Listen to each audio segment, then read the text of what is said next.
तो यार जितने भी जेई एस्पिरेंट्स हैं जो कि अभी एडवांस के लिए सीरियसली प्रिपेयर कर रहे हैं, उनके लिए यार दो ही बहुत इंपॉर्टेंट चीज़ें हैं जो मेरे को तुम्हारे साथ डिस्कस करनी थी। जितने भी जेई एस्पिरेंट्स हैं उनको ये दो चीज़ें पता होनी बहुत ज़्यादा ज़रूरी है बिफोर हेडिंग टुवर्ड्स दियर फाइनल जेई एडवांस एग्जामिनेशन, जो कि तुमको पता है शेड्यूल्ड है 4 जून के लिए, और उसके बाद हमारी जोसा की काउंसलिंग होगी जिससे तुमको IITs वगैरह मिल रही होगी। लेकिन उससे पहले ये दो खास बात तुमको ध्यान में रखनी जो कि मैं अभी तुमको बताने वाला हूँ। उससे पहले एक चीज़ बता देता हूँ, 27 में, आज 25 में यानी कि परसों 27 में को तुमको कंप्लीट मैं केमिस्ट्री के लिए ला रहा हूँ।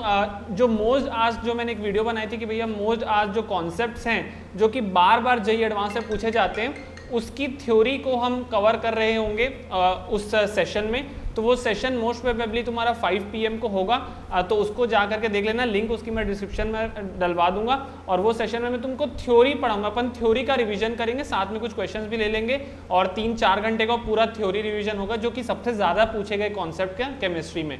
तो वो सेशन को तुम देख सकते हो। अब बात करता हूँ भैया कौन सी ऐसी दो चीज़ें जो इंपॉर्टेंट है जेईई एडवांस के पर्सपेक्टिव से, अगर हम 2023 एस्पिरेंट हैं तो।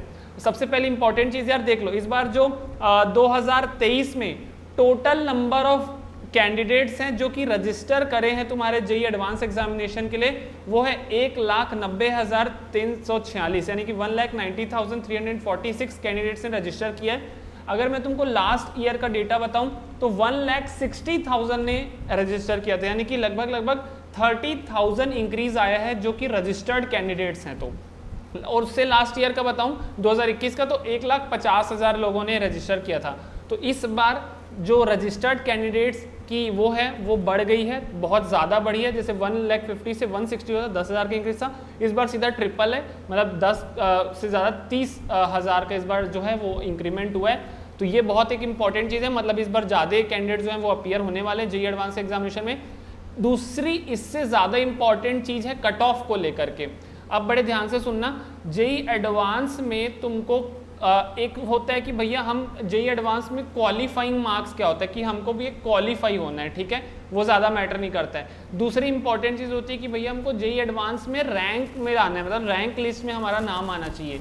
तो जेईई एडवांस का भैया कट ऑफ क्या हो सकता है 2023 का, बेस्ड ऑन कि भैया हमको हमारा जो रैंक है वो आ जाए। तो बड़े ध्यान से डेटा सुना। सबसे एक इंपॉर्टेंट चीज़ है जो जेईई मेंस और जेईई एडवांस में डिफरेंस है, वो ये कि जेईई मेंस में तुमको सब्जेक्ट वाइज क्वालिफाई नहीं करना होता था, लेकिन जेईई एडवांस में तुमको सब्जेक्ट वाइज क्वालिफाई करना है। सब्जेक्ट वाइज क्वालिफाई करना इन द सेंस फिजिक्स में, केमिस्ट्री में, मैथ्स में तुमको टोटल एक सर्टेन मार्क्स लाना पड़ेगा, और टोटल तीनों मिला करके तुमको एक सर्टेन मार्क्स लाना पड़ेगा।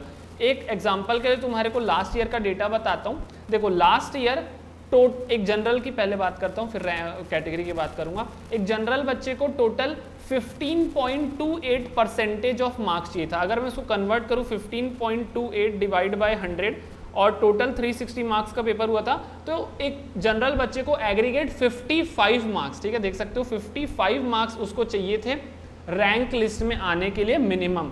और सब्जेक्ट वाइज उसको हर एक सब्जेक्ट में 4.17% चाहिए था। अगर 4.17 को तुम 360 का परसेंट निकालोगे तो लगभग 15 मार्क्स उसको हर एक सब्जेक्ट में चाहिए थे इन ऑर्डर कि उसका एक रैंक आए। समझ रहे हो? अगर तुम इस नंबर से कम, मान लो तुम्हारा मैथ्स में इतना नहीं बना तो दिक्कत हो जाएगी। तो तुमको तीनों सब्जेक्ट में क्वालिफाई करना पड़ेगा इतना, ठीक है। तो 55 मार्क्स चाहिए थे। मेरे को जहाँ तक याद आ रहा है उससे पहले 2021 में 63 मार्क्स टोटल चाहिए थे जनरल को, जो कि इस बार जेईई एडवांस 2022 में कम होकर के 55 हो गया था।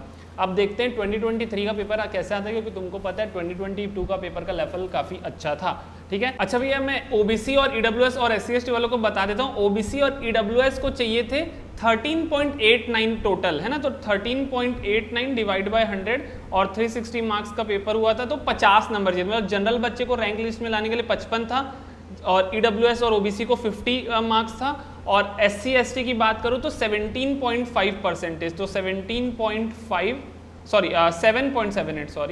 7.78 ये रैंक लाने के लिए, ठीक है। 7.78 डिवाइड बाय 100 इंटू 360, 28 मार्क्स के आसपास चाहिए था SC/ST को, ठीक है।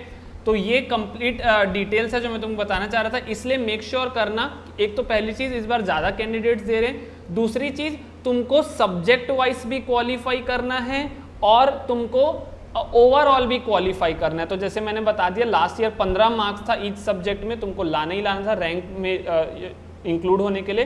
तो इस साल थोड़ा वेरी हो सकता है, लेकिन इसीलिए तीनों सब्जेक्ट में ध्यान देना, फिजिक्स केमिस्ट्री मैथ, क्योंकि अगर तुम्हारा एग्रीगेट भी नंबर आ गया 2 सब्जेक्ट में आ गया लेकिन एक सब्जेक्ट में नहीं आया तो काम का बड़ा हो जाएगा, ठीक है। तो इस चीज़ पे ध्यान रखना। और हाँ, जेईई एडवांस का सेशन जो मैं लगा रखा हूँ थ्योरी रिविजन का, मोस्ट इंपॉर्टेंट कॉन्सेप्ट्स का, उसकी लिंक तुमको डिस्क्रिप्शन में मिल जाएगी, उसको ज्वाइन कर लेना, भूलना मत। और लाइक कर देना, शेयर कर देना, चैनल को सब्सक्राइब कर देना। Thank you so much.